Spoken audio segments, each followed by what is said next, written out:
Hello hello hello everyone, very good morning. তোমাদেরকে last ভিডিওতে বলেছিলাম যে নেক্সট পার্টে তোমাদেরকে দেখাবো এই কিউট সা পিঙ্কওয়ালা বক্সটার মধ্যে ঠিক কী আছে। তো এতক্ষণে তোমরা বুঝতেই পেরেছো এর মধ্যেই যেটা আছে সেটা হলো জিভা থেকে পারচেস করা।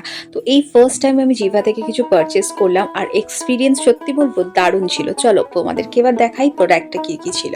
তো প্রথমেই ছিল একটা কিউটওয়ালা চেন, তার সাথে একটা ছোট্ট পেন্ডেন্ট যেটা খুব খুব সুন্দর দেখতে ছিল, আমার ভীষণ পছন্দ হয়েছিল। তারপরে ছিল এই হার্ট শেপের দুটো ইয়াররিংস।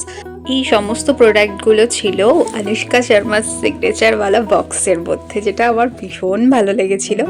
এর সাথে কিছু কার্ডসও এসেছিল যেখানে ছোট্ট ছোট্ট কিছু উইশেস ছিল, মানে জিভা থেকে পারচেস করলে ওরা এগুলো পাঠায়। তার সাথে ছিল ওয়ারেন্টি কার্ড অ্যান্ড অল, সমস্ত কিছু এর সাথে ছিল। তো চলো তোমাদেরকে ঝটপট করে পরে দেখাই আমাকে ঠিক কেমন লাগছে এটা পরে। বার্থডে তো আমার সত্যি বলতে ভীষণ ভীষণ ভীষণ ভালো গেল এবছর। তো সমস্ত কিছু মিলেমিশে দারুণ ছিল। তোমরা জানিও আমাকে কমেন্টে যে আমাকে এটা পরে কেমন দেখতে লাগছে। তো চলো আজকের মতো টাটা, ভালো লাগলে চ্যানেলটাকে সাবস্ক্রাইব করে দিও।